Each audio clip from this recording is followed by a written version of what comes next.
السلام علیکم ورحمۃ اللہ ان الحمد للہ نحمده ونصلی علی رسوله الکریم اما بعد اعوذ باللہ من الشیطان الرجیم بسم اللہ الرحمن الرحیم شہر رمضان الذی انزل فیہ القرآن هدی للناس صدق اللہ العظیم۔ میرے دوستو و عزیز ساتھیو، میرے مربیان عظام، اللہ کا بے پناہ احسان و کرم جو اللہ رب العالمین ہمیں اور آپ کو اس رمضان المبارک مہینے کے اندر قبول فرمایا۔ تمام انبیاء کرام، شہداء کرام اس رمضان المبارک میں اللہ کے خصوصی عبادت کرتے تھے۔ تمام اصحاب کا نجوم کہا جاتا ہے، اصحاب کا النجوم بأی اقتدیتہم و اہتدیتہم، کہ تم کوئی بھی میرے صحابہ کرام کو فالو کرو، کوئی بھی میرے صحابہ کرام کو اتباع کرو تو تم ہدایت یافتہ ہو جاؤ گے۔ میں قرآن کریم کی ایک الفاظ، ایک آیت میں سے تھوڑا سا تلاوت کی ہے۔ اللہ رب العالمین فرماتے ہیں کہ میں نے قرآن کریم کو اس رمضان المبارک مہینے کے اندر نازل کیا۔ میرے دوستو، اللہ رب العالمین اس لیے نازل کیا لوگوں کے ہدایت کے لیے، ہمیں اور آپ کو سیدھی راہ میں لانے کے لیے۔ تو فرمایا فمن شہد منکم الشہر فلیصم، اگر تم کو رمضان المبارک کا مہینہ ملا تو چاہیے تم روزہ رکھو، اللہ کی عبادت کرو، اس کی بندگی کرو۔ میرے دوستو، حضور پاک صلی اللہ علیہ وسلم فرماتے ہیں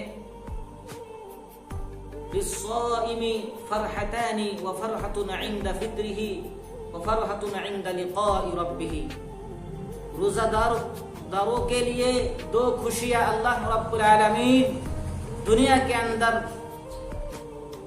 عطا کیا ہے۔ نمبر 1 میں آتا ہے کہ جب ہم افطار کرتے ہیں، افطار کے وقت ایک خوشی ہمیں ملتا ہے۔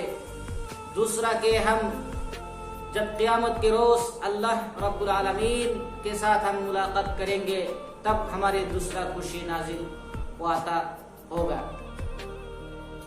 میرے دوستو، حدیث قدسی میں اللہ رب العالمین فرماتے ہیں وقال تعالی الا الصوم فانه لي وانا اجزي به يدعو لشهوته وطعامه من اجلي، کہا جاتا کہ روزہ تو صرف میرے لیے ہے، میں اس کا خود بدلہ دوں گا بندوں کو، اس لیے کہ بندہ اپنے خواہشات کو روکتے ہیں اور کھانا پینے سے روکتے ہیں اور اپنے نفس کو قابو میں رکھتا ہے۔ میرے دوستو، اللہ کا بے پناہ احسان، حضور پاک صلی اللہ علیہ وسلم صحابہ کرام رضوان اللہ اجمعین کو فرمایا تم زیادہ سے زیادہ لوگوں کے افطار کراؤ، کھانا کھلاؤ۔ صحابہ کرام نے عرض کیا یا رسول اللہ، اگر ہمارے پاس پیسہ نہ ہو، ہمارے پاس مال نہ ہو تو ہم کس طرح کھلائیں گے؟ اللہ کے حبیب صلی اللہ علیہ وسلم فرماتے ہیں وَلَوْ بِشَرْبَةِ مَاءٍ، کہا ہے کہ تم اگر ایک گھونٹ پانی بھی پلاؤ گے تو تم کو پورے مکمل روزہ کا ثواب ملے گا۔ کہیے سبحان اللہ۔ وَلَوْ بِتَمْرٍ، اگر ایک گٹلی کھجور کو اگر تم کسی کو کھلاؤ گے تو پورے مکمل روزے کا سب اللہ رب العالمین عطا فرمائیں گے۔ کہا ہے کہ ہم دیکھتے ہیں کہ ہمارے عورتیں، ہمارے بیویاں کتنی محنت سے کھانا کو پکاتے ہیں، مشقت برداشت کر کے بناتے ہیں، ہمارے لیے انتظام کرتے ہیں، تو ہم ناقص کبھی کبھی ناقص کر دیتے ہیں۔ یہ اچھا نہیں ہوا، یہ برا نہیں ہوا، ہم مار پیٹ کرتے ہیں، ہمارے دلوں کے اندر شکریہ کا مادہ نہیں رہتے ہیں۔ کیونکہ حضور پاک صلی اللہ علیہ وسلم فرماتے ہیں ان اشتہاہ اکلہ، جب اللہ کے نبی کے سامنے کوئی کھانا آتے، اگر اچھے لگتے تو زیادہ سے زیادہ کھاتے، وَإِن كَرِهَهُ تَرَكَ، اگر بری لگتے تو اس کو چھوڑ دیتے، لیکن عورتوں کو حملہ نہیں کرتے۔ میرے دوستو، یہ ہمارے نبی کے شان نہیں ہے۔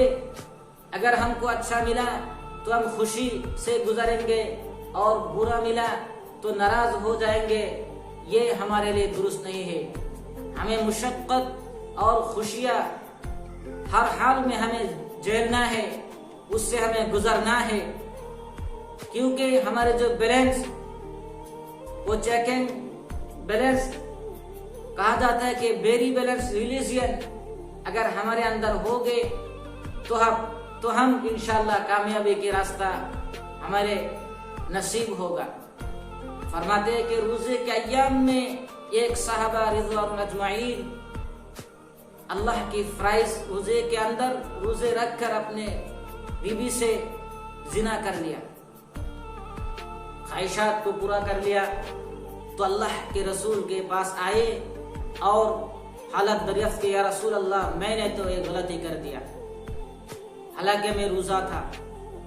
اللہ کے رسول اللہ صلی اللہ علیہ وسلم ناراض ہوا اور کہا تم نے تو بہت بڑی غلطی کیا، تم کو کفارہ دینا پڑے گا، اس کے بنیاد پر 2 مہینہ تم کو روزہ رکھنا پڑے گا، اس کے علاوہ۔ تو وہ شخص صحابی رضی اللہ اجمعین وہ بہت کمزور تھے، اس کے مریض حالت تھے، تو کہا یا رسول اللہ میں اس کا ادا کر نہ پاؤں گا۔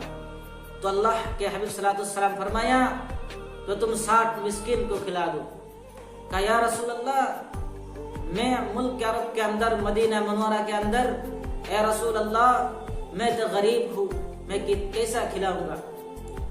تو اللہ کے حبیب صلی اللہ علیہ وسلم ایک ٹکڑی لے کر اس کو کھجور عطا فرمایا اور کہا تم جاؤ لوگوں میں تقسیم کر دو۔ تو یا رسول اللہ پھر دریافت کیا میرے اندر اتنا طاقت نہیں ہے، میں تو بیٹھ کر نماز کو ادا کرتا ہوں، میں کیسے لوگوں کو تقسیم کروں گا؟ تو اللہ کے حبیب صلی اللہ علیہ وسلم فرمایا جا تو ہی کھا لے۔ تو صحابہ رضی اللہ اجمعین اللہ کے نبی کے فرمان کے مطابق جب کہا تو خود ہی کھا لے، تو خوش ہوا اور توبہ کیا تاکہ دوبارہ ایسا نوبت نہ آئے۔ میرے دوستو، تو اس طرح کی چیزوں سے ہمیں بچنا ہے۔ رمضان المبارک کا مہینہ ہے، اس مہینے کے اندر ہم اگر ایک نوافل پڑھیں گے، اللہ رب العالمین اس کے علاوہ دوسرے مہینے کے اندر ایک فرائض کا ہمیں ثواب عطا فرمائیں گے۔ سبحان اللہ۔ تو اللہ رب العالمین اس مہینے کے اندر دوسرے حدیث میں آتا ہے ایک مرتبہ حضور اکرم صلی اللہ علیہ وسلم 3 بار آمین کہا۔ تو صحابہ کرام نے عرض کیا یا رسول اللہ جمعہ کے دن تھے، تو عرض کیا ہم میں سے کوئی بھی ایسا آپ کے معاملہ نہیں دیکھا، آپ 3 مرتبہ آمین کہا، اس کا مطلب بتلا دیجئے۔ تو اللہ کے رسول اللہ صلی اللہ علیہ وسلم نے فرمایا، جبرائیل امین آ کر اللہ کے رسول کو کہا جس شخص نے اس رمضان المبارک کا مہینہ ملا اور وہ عبادت نہیں کیا وہ شخص ہلاک ہو جائے۔ پھر اللہ کے رسول نے کہا آمین۔ میرے دوستو، ہمارے لیے بد دعا ہے اگر اس مہینے کے اندر ہم عبادت نہیں کریں گے تو قیامت کے روز ہمیں ذلیل و رسوا ہونا پڑے گا۔ دوسرے شخص جو بوڑھا ماں باپ کو دیکھ کر گزر جاتے لیکن اس کی خدمت نہیں کرتے رمضان المبارک کے مہینے کے اندر، وہی شخص ہلاک ہوں گے۔ تیسرے شخص جس کے سامنے حضور کے نام آئے اور وہ درود نہیں پڑا تو تیسرے نمبر پر وہ شخص ہلاک ہو جائے، برباد ہو جائے گا۔ میرے دوستو، اس لیے درود کے ہم اہتمام کریں، تہجد کے اہتمام کریں اور خصوصی دعا پڑھیں۔ اللہم انک عفو تحب العفو فاعف عنا یا غفور یا غفور۔ وآخر دعوانا ان الحمد للہ رب العالمین۔ صدق اللہ۔